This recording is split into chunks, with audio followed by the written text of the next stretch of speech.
स्वागत है आपका आपके अपने YouTube channel Anjani commerce classes में। मैं हूं आपका दोस्त संजय गुप्ता। अगर आपको मेरे ये वीडियोस पसंद आएँ तो आप मेरी वीडियोस को लाइक करिए, चैनल को सब्सक्राइब करना मत भूलिएगा और बेल आइकन को प्रेस करिएगा। जैसे मैं नए वीडियोस अपलोड करूं उन वीडियोस का नोटिफिकेशन आपको मिल जाए और आप उन वीडियोस को देख पाएँ। मैं आपके लिए रोज़ रोज़ नए वीडियोस लेकर आ रहा हूँ ताकि आपकी नॉलेज बढ़े, आपको उन वीडियोस को देखकर फ़ायदा हो। आइए दोस्तों, देखते हैं इस वीडियो में मैं आपके लिए कौन सा टॉपिक लेकर आया हूँ।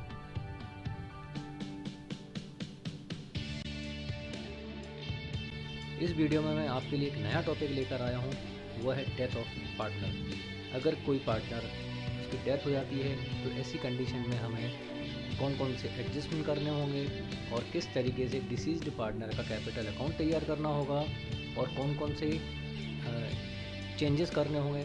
आइए देखते हैं इस टॉपिक में मैं आपको क्या बताने वाला हूँ। Calculation share of profit.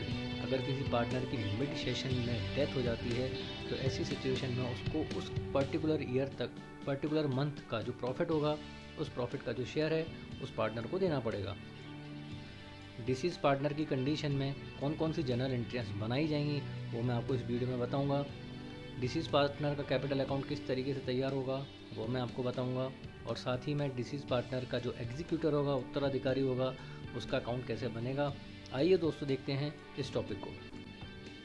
तो आइए दोस्तों देखते हैं शेयर ऑफ प्रॉफिट हमें किस तरीके से कैलकुलेट करना होगा। अगर किसी पार्टनर की डेथ मिड सेशन यानी मिड ईयर में हो जाती है तो हमें उसका शेयर ऑफ प्रॉफिट यानी उसकी डेथ की जो डेट है उस डेट तक का हमें प्रॉफिट कैलकुलेट करना होगा और उस प्रॉफिट का जो अमाउंट है वो उस डिसीज्ड पार्टनर को देना होगा। तो यहाँ पर शेयर ऑफ प्रॉफिट कैसे कैलकुलेट किया जाता है वो मैं आपको बताऊंगा। शेयर ऑफ प्रॉफिट कैलकुलेट करने के लिए दो मेथड हैं। पहला है on the basis of time. Time के अकॉर्डिंग हमें शेयर ऑफ प्रॉफिट किस तरीके से कैलकुलेट करना है। तो यहाँ पर उसका फॉर्मूला रहेगा एवरेज प्रॉफिट और लास्ट ईयर प्रॉफिट। यानी एवरेज प्रॉफिट क्या है वो हमें रखना होगा या फिर लास्ट ईयर प्रॉफिट रखना होगा। अब कौन सा रखना है ये क्वेश्चन पर डिपेंड करेगा। Into number of month till death, यानी जिस डेट पर उसकी डेथ हुई है तो वहाँ पर हमें उस ईयर की बिगिनिंग से उसकी डेट तक के मंथ, डेथ तक के मंथ काउंट करने होंगे। तो जो नंबर ऑफ मंथ होंगे वो हमें यहाँ रखना होगा और डिवाइडेड बाय 12 करना होगा। तो इस तरीके से हम on the basis of time पर हम प्रॉफिट का अमाउंट कैलकुलेट करेंगे। मेथड नंबर 2 में देखते हैं on the basis of revenue यानी सेल के बेसिस पर हमें profit till date of death कैसे कैलकुलेट करना होगा। तो यहाँ पर उसका फॉर्मूला होगा एवरेज प्रॉफिट या फिर profit into sale till date of death. उसकी डेथ होने तक कितनी सेल हुई है वो अमाउंट हमें यहाँ मल्टीप्लाई करना होगा और जो प्रीवियस ईयर का सेल अमाउंट है उससे हमें डिवाइड करना होगा। तो ये दो मेथड हैं, on the basis of time और on the basis of sale यानी रेवेन्यू।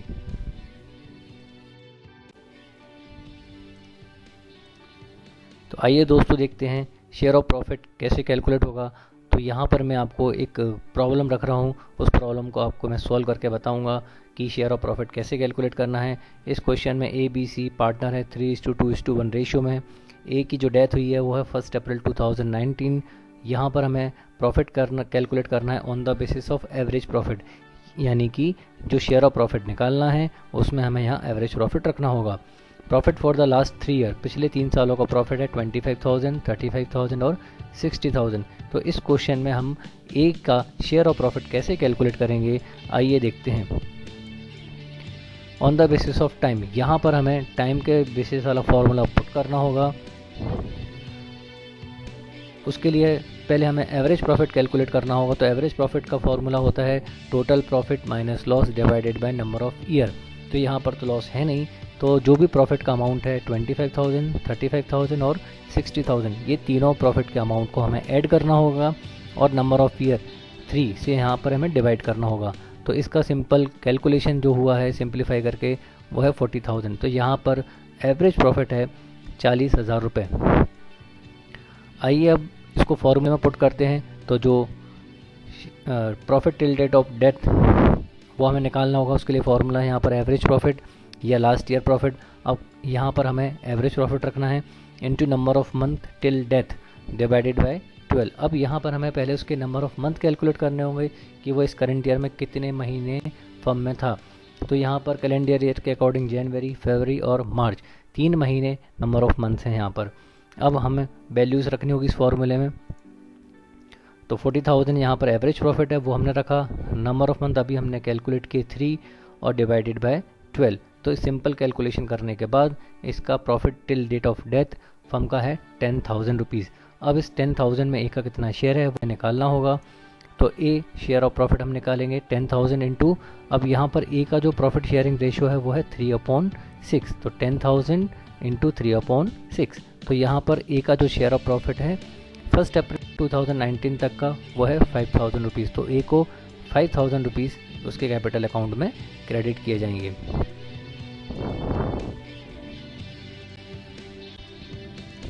आइए अब एक और प्रॉब्लम सॉल्व करते हैं। शेयर ऑफ प्रॉफिट कैसे कैलकुलेट करेंगे उसके लिए। यहाँ पर ए बी सी पार्टनर हैं, रेशियो 3:2:1 है। ए की डेथ 1 अप्रैल 2019 को हुई है। कैलकुलेट करना है profit on the basis of sale. यहाँ पर हमें सेल के बेसिस पर प्रॉफिट कैलकुलेट करना है। प्रॉफिट पिछले ईयर यानी 2018 का है 60,000, सेल लास्ट ईयर की है 5 लाख रुपीज़, और sale up to date of death यानी 1 अप्रैल 19 तक की जो सेल है करंट ईयर की वो है 1 लाख रुपए। तो इस क्वेश्चन को हम किस तरीके से सॉल्व करेंगे आइए देखते हैं। सबसे पहले हमें profit till date of death का जो फॉर्मूला है वो पुट करना होगा, एवरेज प्रॉफिट या लास्ट ईयर प्रॉफिट। अब इस क्वेश्चन में एवरेज प्रॉफिट के बारे में कहा नहीं गया है, तो यहाँ पर हमें लास्ट ईयर प्रॉफिट पुट करना होगा। तो लास्ट ईयर प्रॉफिट का जो अमाउंट है वो है 60,000 rupees into sale till date of death, यानी उसकी डेथ होने तक उस करंट ईयर की सेल कितनी है।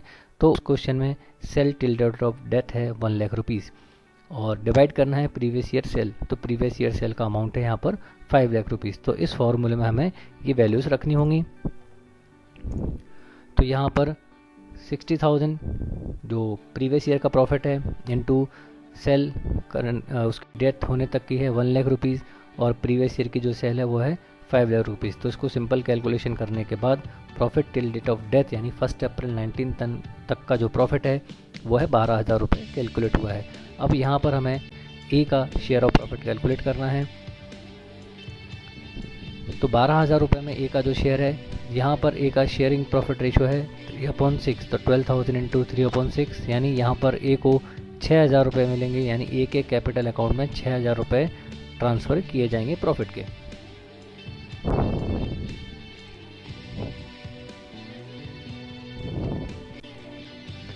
आइए दोस्तों देखते हैं कि पार्टनर के डेथ होने पर कौन कौन सी एंट्री हमें पास करनी होंगी। तो सबसे पहले डिस्कस करते हैं जनरल रिजर्व की। बैलेंस शीट में जो जनरल रिजर्व का अमाउंट है वो अमाउंट डिसीज पार्टनर को दिया जाएगा, यानी डिसीज पार्टनर के शेयर के कैलकुलेट करने के बाद हमें एंट्री पास करनी होगी। तो उसकी जो एंट्री होगी वो है general reserve account debit to deceased partner capital account being share of reserve transfer to deceased partner capital account. तो यहाँ पर हमें रिजर्व की एंट्री बनानी होगी अगर बैलेंस शीट में रिजर्व दिया गया है तो। सेकंड एंट्री हम बनाएंगे रेवोल्यूशन अकाउंट की। तो रेवोल्यूशन अकाउंट कैसे बनता है, उसकी एंट्रियाँ कैसे बनती हैं, ये मैं आपको पिछले वीडियो में बता चुका हूँ। तो रेवोल्यूशन अकाउंट में अगर प्रॉफिट आया तो यहाँ पर एंट्री हमें पास करनी होगी revaluation account debit to deceased partner capital account. उस डिसीज्ड पार्टनर का जो भी शेयर अमाउंट होगा वो हमें यहाँ पर लिखना होगा, being share of revaluation profit transfer to deceased partner capital account. अगर इन केस रेवोल्यूशन में लॉस होगा तो यहाँ पर हमें एंट्री वाइज वर्सा यानी अपोजिट बनानी होगी, deceased partner capital account debit to revaluation account.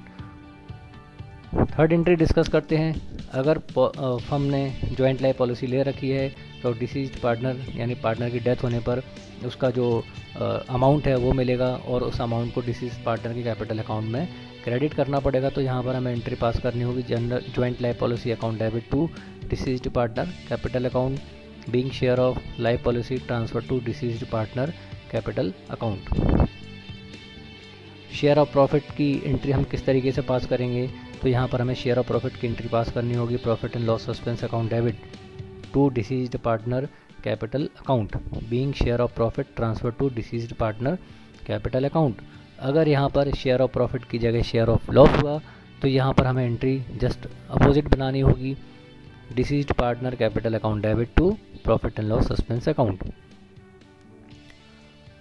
अगर डिसीज्ड पार्टनर का लोन अकाउंट बैलेंस शीट में दिया गया है तो उस लोन अकाउंट को हमें ट्रांसफ़र करना होगा उसके कैपिटल अकाउंट में। तो यहाँ पर एंट्री बनानी होगी deceased partner loan account debit to deceased partner capital account. याद रखिए लोन अकाउंट का ये क्रेडिट बैलेंस की एंट्री हमने बनाई है।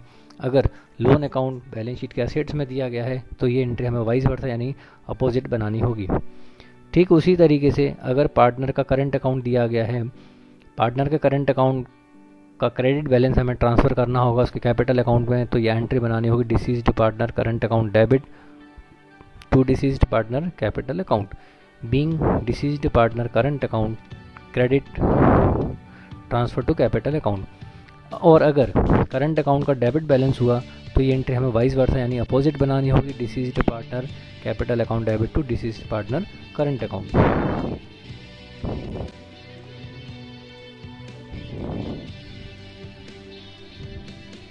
अब यहाँ पर गुडविल की एंट्री अकाउंटिंग स्टैंडर्ड 10 के अकॉर्डिंग हमें बनानी होगी remaining partner capital account debit to deceased partner capital account, यानी डिसीज्ड पार्टनर का जो गुडविल का शेयर अमाउंट है वो रिमेनिंग पार्टनर अपने कैपिटल अकाउंट के थ्रू एडजस्ट करेंगे।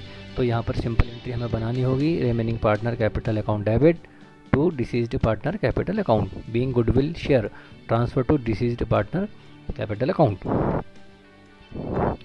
सारी एंट्रियाँ पास करने के बाद डिसीज्ड पार्टनर का जो कैपिटल अकाउंट का बैलेंस है वो उसके लीगल एग्जीक्यूटर को ट्रांसफ़र कर दिया जाएगा। तो यहाँ पर लीगल एग्जीक्यूटर को ट्रांसफ़र करने की एंट्री बनानी होगी deceased partner capital account debit to deceased partner legal executor account, being total amount transfer to deceased partner legal executor account. अब ट्रांसफ़र करने के बाद उसके लीगल एग्जीक्यूटर को या तो फर्म के द्वारा अमाउंट पे कर दिया जाएगा या फिर सफिशिएंट कैश अवेलेबल ना होने की कंडीशन में वो अमाउंट लोन में ट्रांसफ़र कर दिया जाएगा। तो अगर डिसीज पार्टनर के लीगल एग्जीक्यूटर को पेमेंट कर दिया गया है तो उसकी एंट्री पास करनी होगी deceased partner legal executor account debit to bank account, being amount paid to deceased partner legal executor.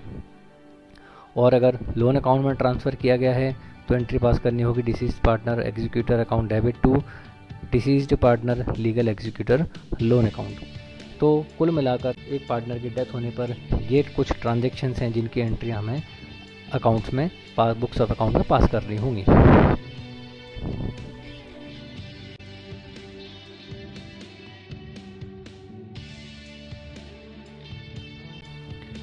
आइए दोस्तों देखते हैं डिसीज्ड पार्टनर का कैपिटल अकाउंट कैसे बनाना होगा। तो यहाँ पर हमें सिंपल लेजर फॉर्मेट रखना होगा और यहाँ पर हम केवल सिर्फ डिसीज्ड पार्टनर का ही कैपिटल अकाउंट बना रहे हैं, तो सिर्फ उसी से रिलेटेड जो पोस्टिंग है हमें केवल वही करनी है। आइए देखते हैं। सबसे पहले हम लिखेंगे यहाँ पर बैलेंस ब्रॉट डाउन, जो डिसीज्ड पार्टनर का कैपिटल अकाउंट का बैलेंस है वो हमें यहाँ पर क्रेडिट में लिखना होगा जो बैलेंस शीट में गिवन होगा liability side.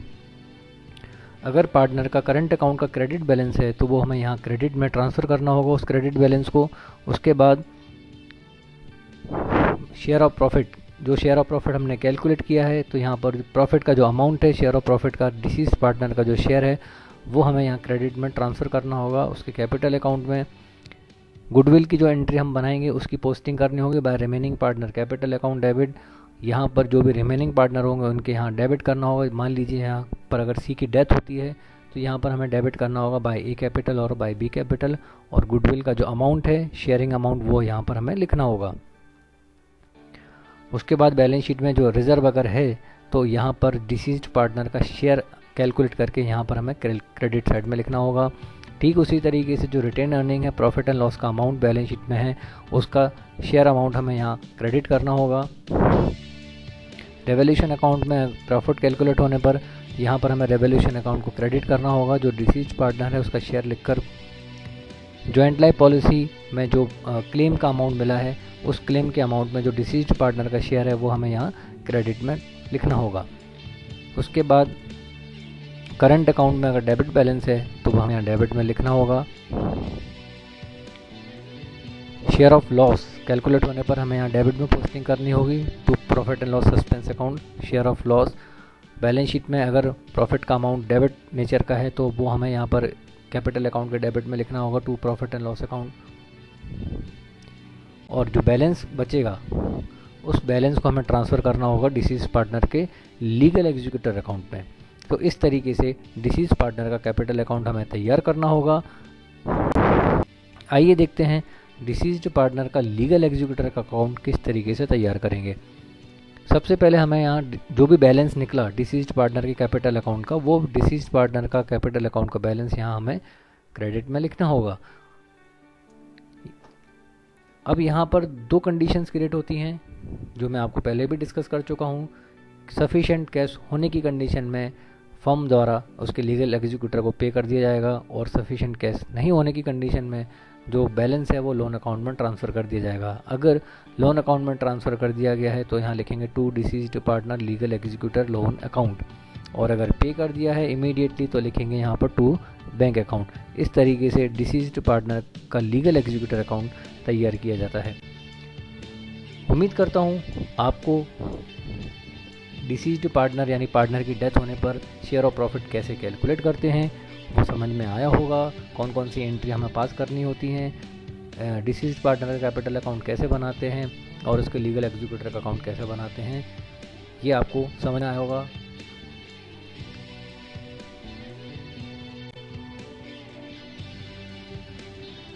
Thank you for watching this video. अगर आपको मेरा ये वीडियो पसंद आया हो तो आप मेरे वीडियो को लाइक करिए, मेरे चैनल को सब्सक्राइब करना मत भूलिएगा और बेल आइकन को प्रेस करिएगा। आप प्लीज़ मेरे वीडियो को पूरा एंड तक देखें ताकि आपको पूरा टॉपिक बिल्कुल समझ में आए। मैं कोशिश करता हूँ कि आपके लिए जो वीडियोज़ हैं वो सरल और सिंपल लैंग्वेज में लेकर आऊँ ताकि आपको समझने में आसानी हो। तो प्लीज़ आप वीडियो को पूरा देखिए और चैनल को सब्सक्राइब कीजिए। Thank you. आप अपना ध्यान रखिएगा। Okay, take care, bye.